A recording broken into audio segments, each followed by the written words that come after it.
Fire and Blood, as everyone likes to remind us, is an unreliable in-universe history book, full of inconsistencies, speculations, and sometimes outright lies.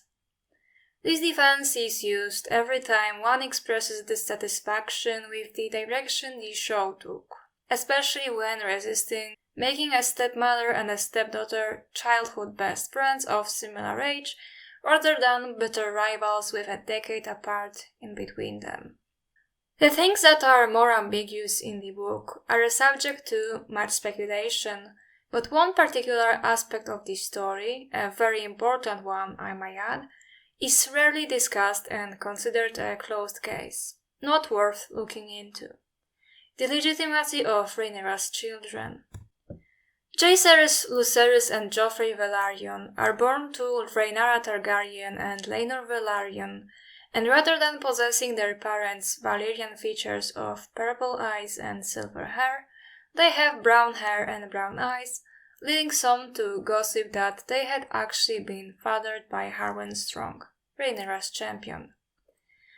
Now, in the show, it is 100% clear that they are not Laenors, and even if that's the case, I 100% support Rhaenyra having sex with whomever she wants, because I don't like patriarchal feudalism very much, I hate duty and sacrifice, and I think that Rhaenyra fighting for some small bits of agency and satisfaction is based.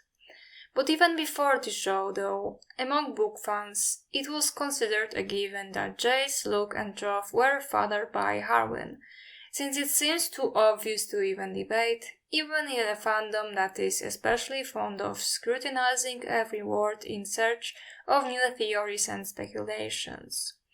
But what if they are not illegitimate? What if they are, in fact, the sons of Laenor and Rhaenyra?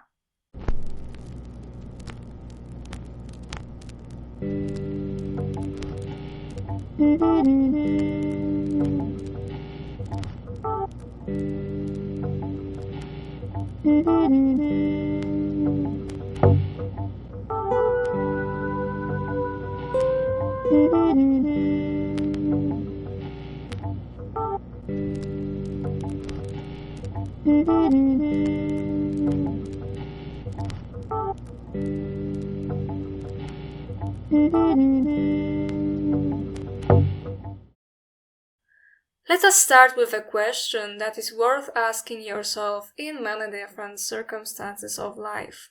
Who benefits? Fire and Blood is written by maesters who are based in Old Town, where House Hightower has its ancestral seat.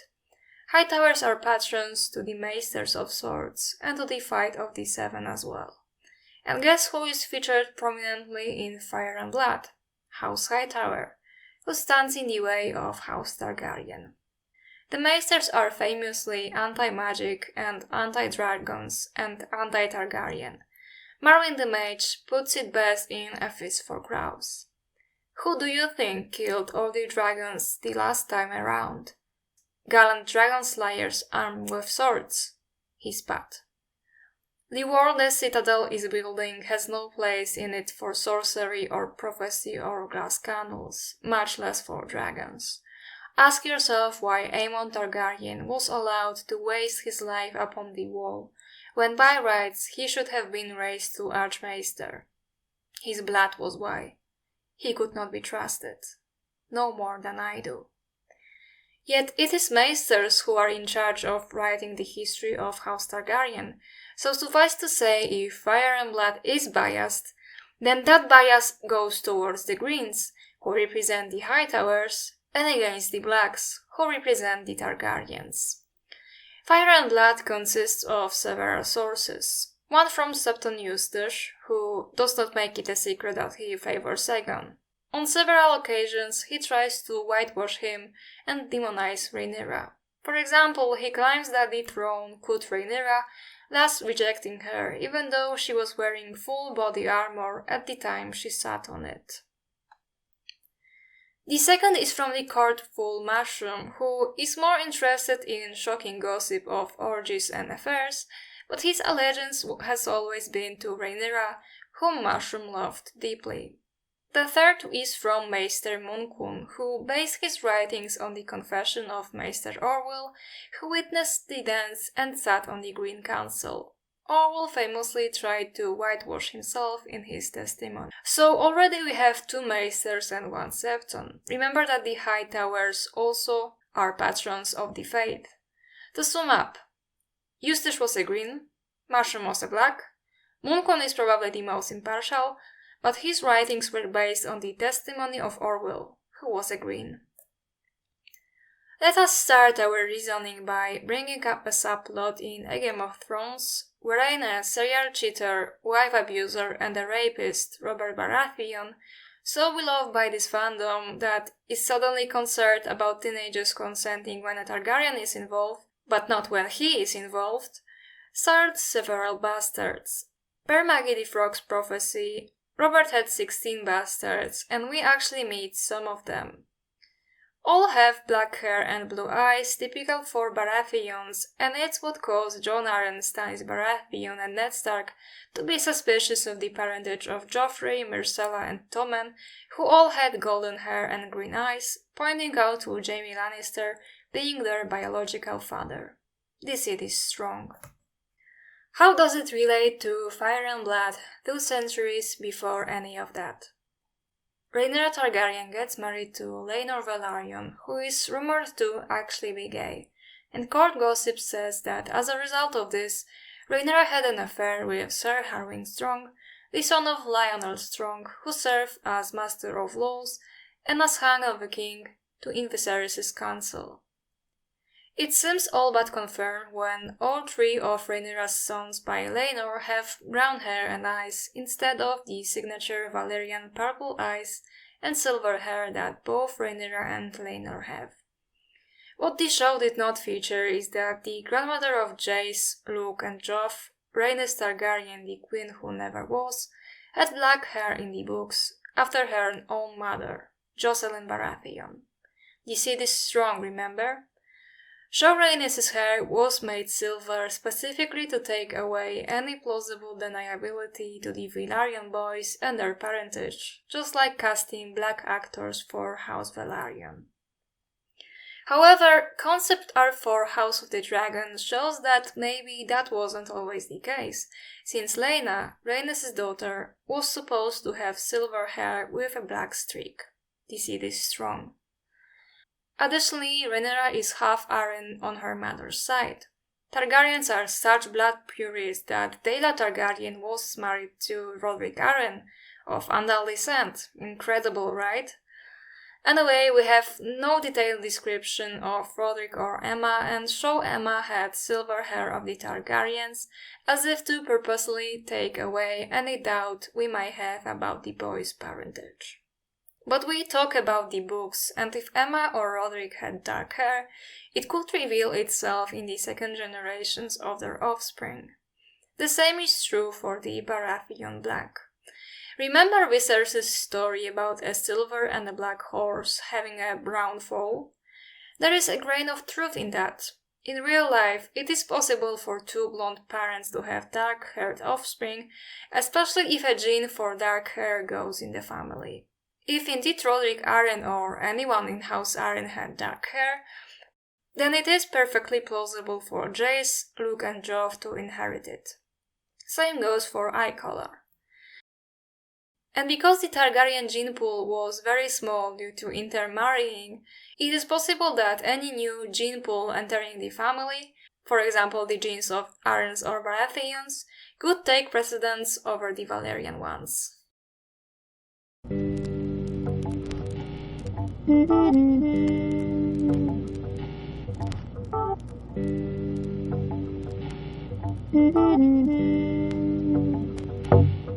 The Greens are very insistent on spreading rumors that the children of Rhaenyra were fathered by Harwin.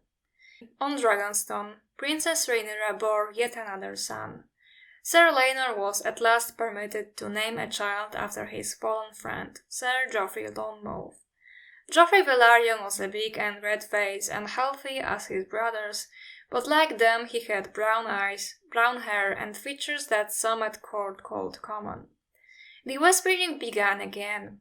Amongst the Greens, it was an article of faith that the father of Rhaenyra's sons was not her husband Laenor, but her champion, Harwin Strong.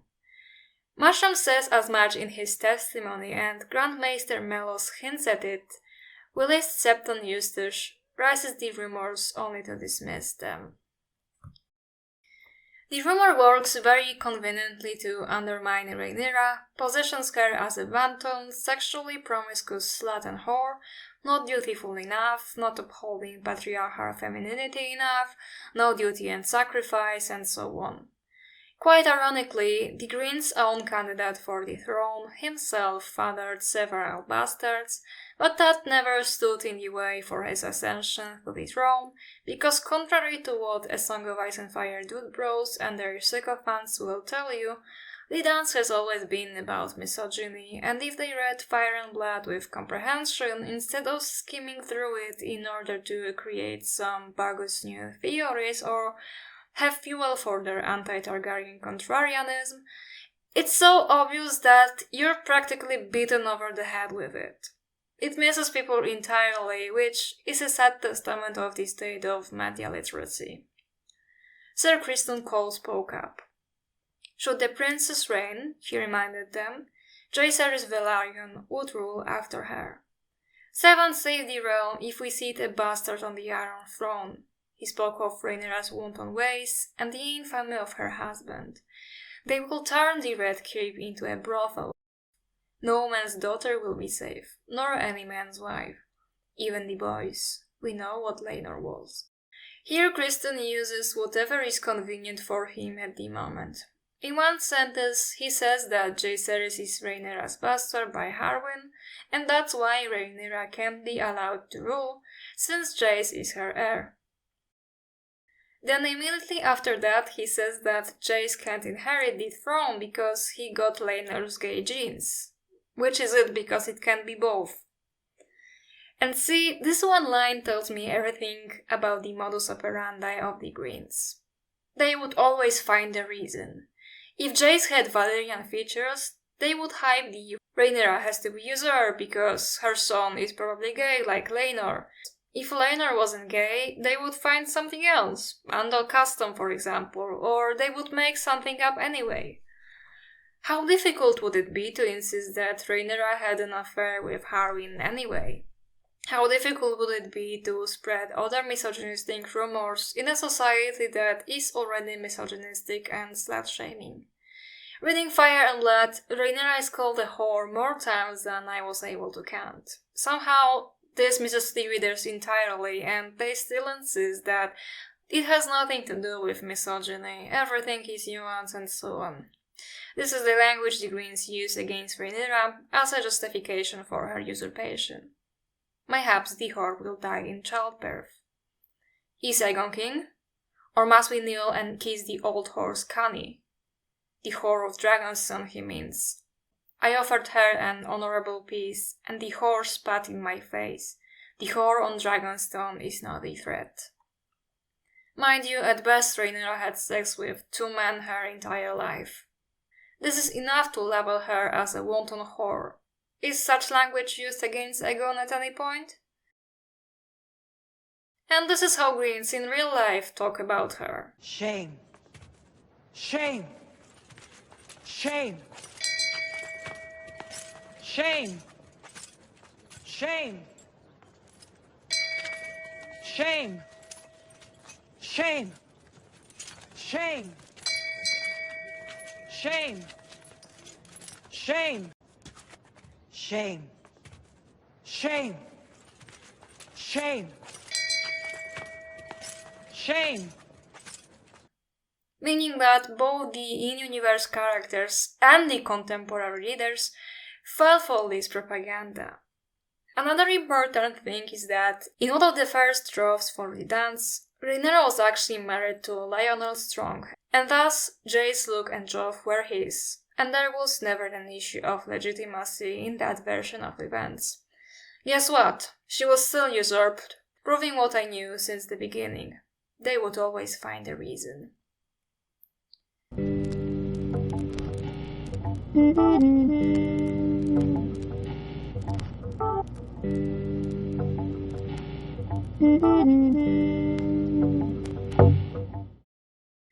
Ultimately, no, it does not matter. Like I keep repeating, they would always find a reason. But that everyone unquestionably bought a statement that stinks of misogynistic slander and even used it as a justification that it was right to usurp Rhaenyra on that basis, that is something that warrants introspection. Again, the eagle-eyed and Song of Ice and Fire fans won't miss the smallest clue of Stannis being Azor Ahai or other equally bogus theory of theirs, but they will unquestionably accept the Greens party assertion that Rhaenyra had to be usurped because bastards. But then again, these people insist that the dance is super nuanced, everyone is equally awful, you're not meant to root for a person who was usurped on the basis of her gender, called a whore every 2 seconds, and dying a brutal death. The theme of the simplest misogyny misses them entirely. To me, it is not unreasonable to assume that it is merely an element of misogynistic propaganda against Rhaenyra. How ironic that so many of you fell for it, including the showrunners whose every creative decision took away any possible plausible deniability. But even if that's not the case and they are indeed Harwins, this changes nothing. I personally think it's good for women to have some very limited sexual liberation and not force their gay husbands to have sex with them, but I'm not a rat who loves duty and sacrifice, so who am I to say?